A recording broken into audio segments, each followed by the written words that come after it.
Salut les amis Balance et bienvenue dans votre guidance sentimentale pour le mois de décembre 2021. J'espère que vous allez bien tous et toutes les balances, ça y est, les guidances sortent.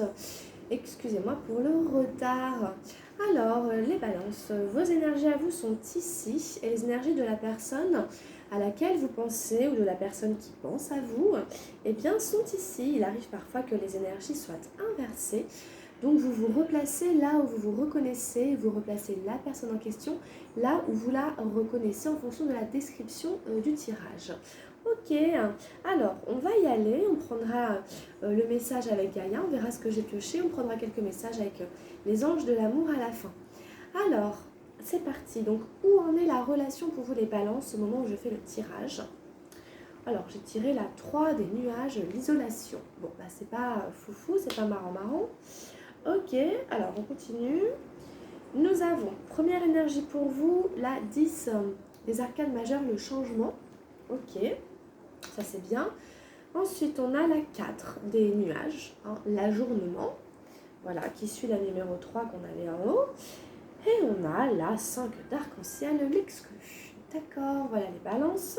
C'est pas forcément un tirage facile, mais il y a la roue du changement qui est là. Alors, nous avons en face de vous la dame d'eau, la réceptivité. Ça, c'est une jolie carte. À côté, nous avons le roi d'arc-en-ciel, l'aventure. Très bien. Et en dernière carte, nous avons la 7 d'eau, les projections.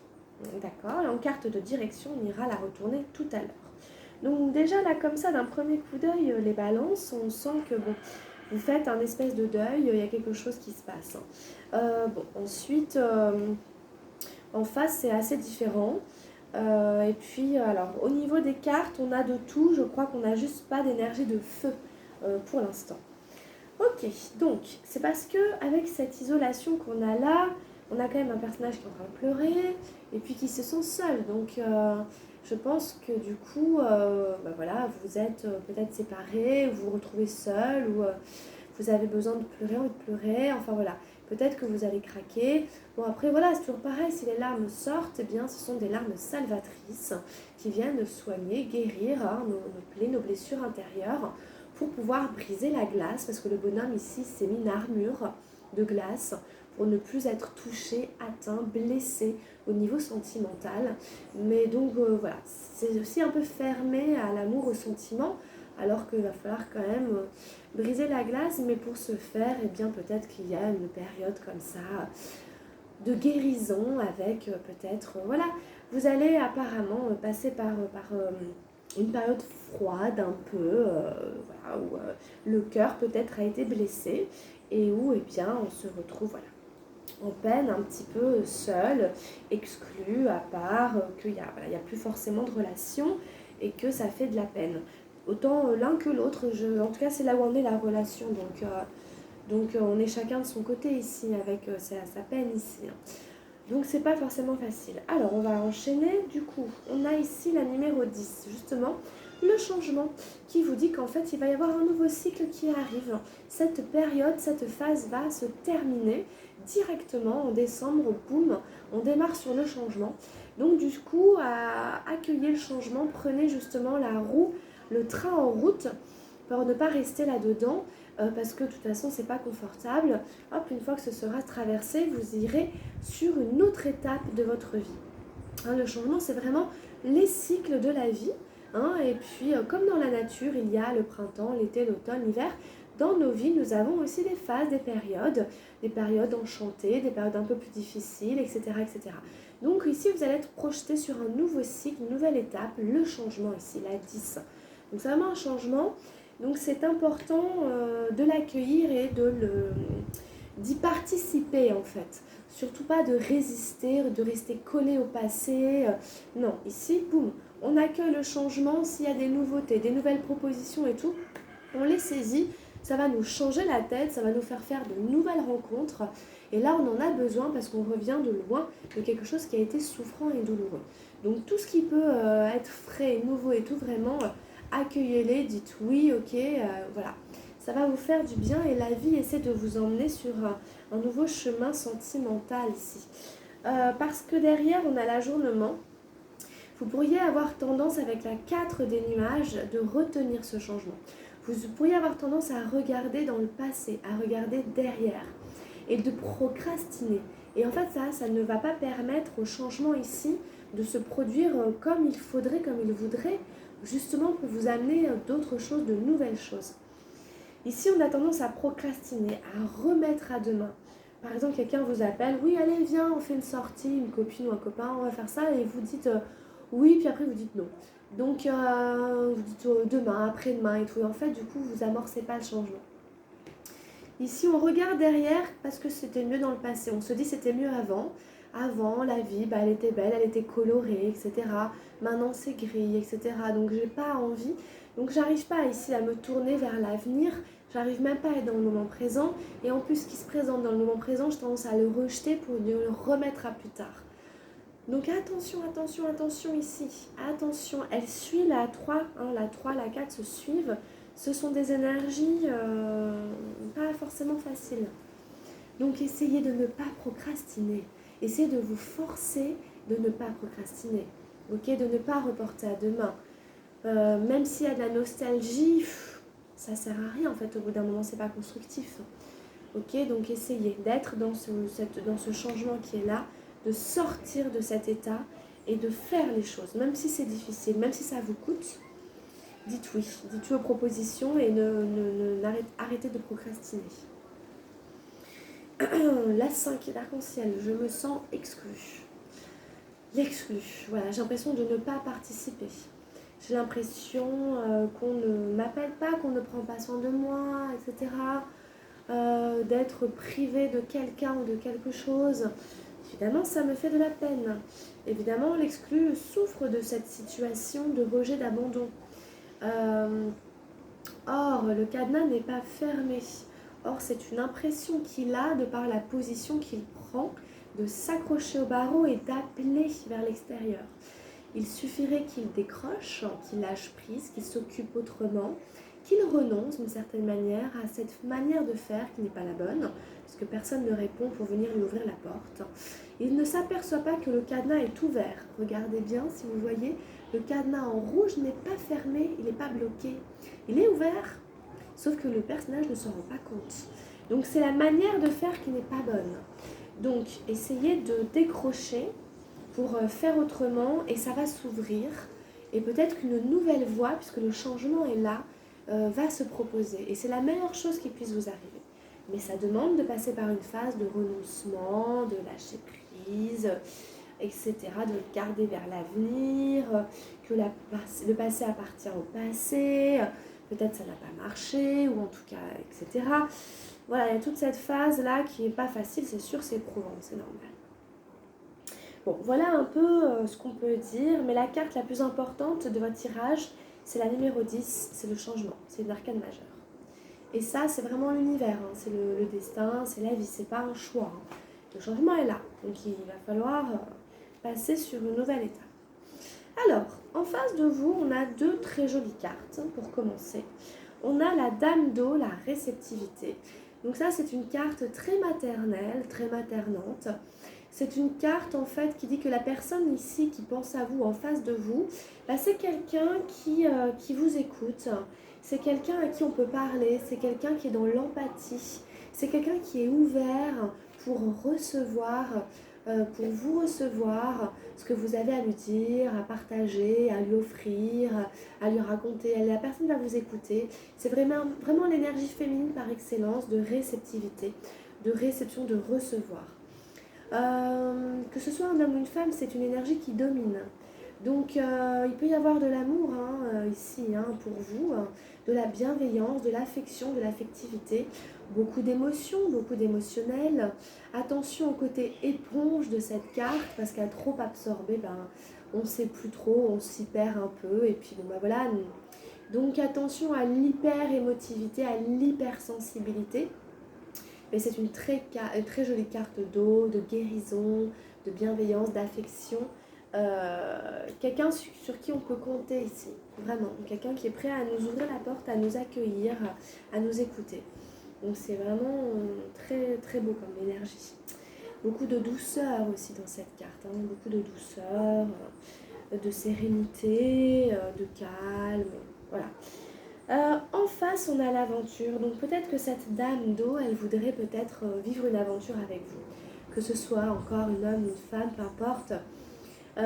Cette énergie ici propose, ou en tout cas on lui propose, ici le tarot suggère une aventure avec elle, avec lui, avec cette énergie. On aurait peut-être voilà, l'idée d'une aventure sentimentale avec le valet d'arc-en-ciel. C'est quand même l'idée un peu du flirt ou d'aller voir ce que ça peut donner dans une aventure, une relation, quelque chose. Là, on voit, si vous voulez, d'où vient ce personnage, mais on ne sait pas où il va. Et on pourrait avoir peur, il pourrait craindre l'inconnu. Comme tout le monde, c'est humain. Eh bien, le tarot dit, va voir, va vers cet inconnu. Ça n'est que comme ça que tu pourras être satisfait, que tu sauras si ça marche ou pas, si ça le fait ou pas, que tu sauras ce que ça te réservait. Il ne faut pas rester sur le carreau, il faut aller voir ici, tenter une aventure ici. Donc j'ai vraiment l'impression quand même que il y a quelque chose ici avec quelqu'un qui est de l'ordre des prémices d'une aventure, d'une relation. Vous voyez, qui n'est pas forcément sur l'engagement ni rien, mais qui est quand même on apprend à se connaître, on apprend à voir si ça, qu'est-ce que ça fait de se fréquenter, etc. Donc peut-être quelque chose vraiment quand même de cet ordre-là, avec ce personnage qui a cette énergie de la réceptivité. Bon, alors en dernière énergie pour cette personne, il y a quand même les projections. Donc il y a peut-être quand même un peu du karma, un peu de l'inconscient ici qui se fait miroir. Peut-être s'il y a des petites tensions, des petites disputes, peut-être c'est pas tout rose, quoi. On voit, si vous voulez, deux personnages qui se font face. Et comme on dit, front contre front, on s'affronte, si vous voulez, c'est frontal. Donc si vous voulez, c'est l'inconscient ici qui prend le dessus, comme chez l'un comme chez l'autre. Et pour moi, c'est toujours en fait notre inconscient, notre karma, si vous voulez, qui vient faire écho au karma d'autres personnes, de manière inconsciente. Donc si jamais il y a des disputes à certains moments, des tensions, ce sont nos inconscients respectifs qui viennent être agités, qui se réveillent et qui prennent tout le pouvoir sur notre être. C'est une carte émotionnelle, c'est une carte des émotions. Donc ça veut dire que tout notre corps en fait est pris dans le truc et qu'on s'en aperçoit pas, on s'en rend pas compte. On peut s'en apercevoir à partir du moment où on prend conscience qu'on est en train d'entrer en résistance avec l'autre. Voilà, là c'est de l'inconscient, c'est du karma, c'est qu'il y a des choses à régler et que ça fait écho au karma d'autres personnes. Donc autant désamorcer tout de suite puisque ça sert à rien. En général, c'est assez stérile, hein, cette carte, elle ne donne pas grand-chose. Il faut essayer de sortir de ça, d'entrer dans une forme de communication non violente et de changer de sujet, parce que voilà, avec le 7 des projections, on est pris dans les jeux de miroir inconscients. Bon, voilà, ok. Alors, en carte de direction, qu'est-ce qu'on a ? Ouh là là, on a les amoureux. Ouh là là là là, il y a peut-être de l'amour dans l'air. Il y a peut-être une relation sentimentale ici qui naît quand même. Peut-être qu'on tombe amoureux de quelqu'un ici, ou qu'on est tous les deux tombés amoureux. On a quand même un très joli cœur. Dans le cœur, les personnes s'embrassent. On a l'impression que les personnes sont très androgynes, qui se ressemblent, s'assemblent. Ça peut parler d'âme sœur. Peut-être qu'on est avec quelqu'un quand même, qui est un peu de cet ordre-là. Ici, tout d'un coup, boum, la relation amoureuse est placée sur un autre niveau. C'est une arcane majeure et qui s'appelle les amoureux. Donc, attention au coup de foudre, attention à la relation amoureuse qui s'installe ici, qui domine, qui prend le dessus sur le mental et tout, et on est tombé amoureux ici. Ah oui, attention ici, on passe sur un autre niveau là. Waouh, les balances, vers la fin décembre, vous allez peut-être sentir que votre vie amoureuse passe à un autre stade. Bah, c'est beau, hein. Waouh, il y a de l'amour dans l'air, c'est super. Ok, très intéressant, très bien, très bien. On regardera en janvier un peu où cela nous a mené. Bon, en tout cas, ça reste très général. Je vous rappelle, si vous avez besoin d'une guidance personnalisée, vous pouvez me contacter pour une guidance juste pour vous. Alors, qu'est-ce qu'on a avec Gaïa? L'accomplissement, rester concentré sur ses rêves. Très jolie carte ici de la numéro 17. Rester concentré sur ses rêves, bien, on nous dit de ne pas perdre de vue nos rêves, les rêves que l'on a à réaliser. Alors, vous réaliserez bientôt un but que vous vous étiez fixé. Vos efforts et votre persévérance sont sur le point de payer. Vous méritez le succès que vous allez obtenir, prenez-en conscience, avec calme, tandis que vous célébrerez votre réussite. Remerciez la Terre pour ses bienfaits, sans oublier que vous n'avez fait que collaborer aux forces de l'univers. Puis recentrez-vous immédiatement sur une tâche sans perdre de vue votre but et vos intentions. Il ne s'agit que d'un début. Vous pourrez accomplir bien plus si vous restez concentré sur vos objectifs. N'oubliez pas le plus important pour vous. Il pourrait être utile de vous fixer un nouveau but, plus grand et plus épanouissant que jamais. On vous dit que vous allez fêter un succès.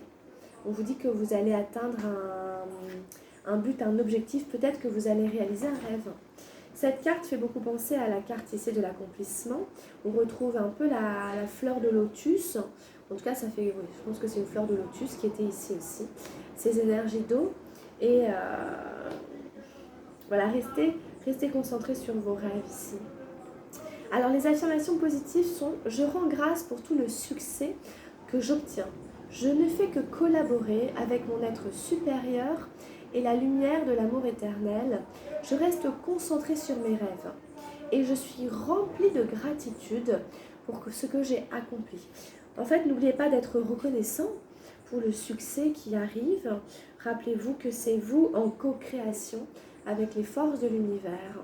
Donc, restez rempli de grâce, de gratitude pour ce que vous avez accompli. Waouh, c'est beau, hein? Bah, écoutez, ça a démarré pas très bien, et puis alors, ça finit, c'est le feu d'artifice. Alors, quelques messages avec les anges de l'amour, mais ça fait du bien, hein? Pour nos balances ici, qu'est-ce qu'on a pour la vie amoureuse de la balance en décembre? En décembre pour les balances.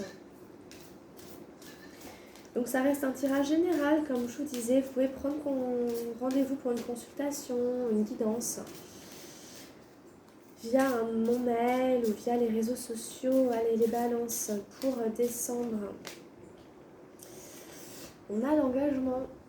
Votre vie amoureuse s'élève à un niveau supérieur d'engagement. Je pense que ça parlait de ça quand même, avec les amoureux et tout. Vous allez peut-être vous apercevoir en effet que ça passe à un autre stade, hein, au niveau supérieur. Peut-être vous allez avoir envie de vous engager avec quelqu'un et qu'il y a quelqu'un qui va avoir envie de s'engager avec vous, que ça va devenir un peu plus sérieux. On a la confiance, c'est bien. Cette situation vous demande d'avoir la foi. Quelque part, ça vous demande d'avoir une foi, une grande foi en l'amour, je pense, en l'amour des êtres humains, avec l'amour vrai en fait, qui demande d'avoir confiance. Alors, exprimez votre amour. Écoutez, ça ne fait que parler d'amour. Lancez-vous, faites le premier pas. Vous pouvez faire le premier pas aussi pour exprimer vos sentiments à la personne, pour que la personne ensuite, peut-être elle aussi, fasse pareil ou exprime les siens. Donc lancez-vous. Lancez-vous, il y a quand même des belles choses ici. Il y a quand même des très beaux sentiments. C'est peut-être quelqu'un avec qui ça va passer quand même à un niveau supérieur. Donc lancez-vous avec foi, confiance. Peut-être que vous pouvez avoir confiance en cette personne, c'est ça que ça veut dire. Et pour ensuite vous engager plus sérieusement. Bah écoutez, on est complet, hein. Là voilà, on est full. Bah merci les balances, c'est une belle guidance. Merci de m'avoir suivi, merci pour vous être abonné. Un grand merci à tous les abonnés parce qu'on est en train de grimper très fortement sur la chaîne 1200. Donc vraiment merci à tous les abonnés. Complétez avec la guidance générale, avec vos signes ascendants et lunaires. Prenez rendez-vous si vous avez besoin avec moi. Et puis, je vous souhaite de passer de belles fêtes de fin d'année. Hein, voilà, meilleurs vœux, plein de bonnes choses. Et puis, on se retrouve en 2022, les balances. Prenez soin de vous. Je vous embrasse très très fort et à très vite. Gros bisous. Ciao, ciao.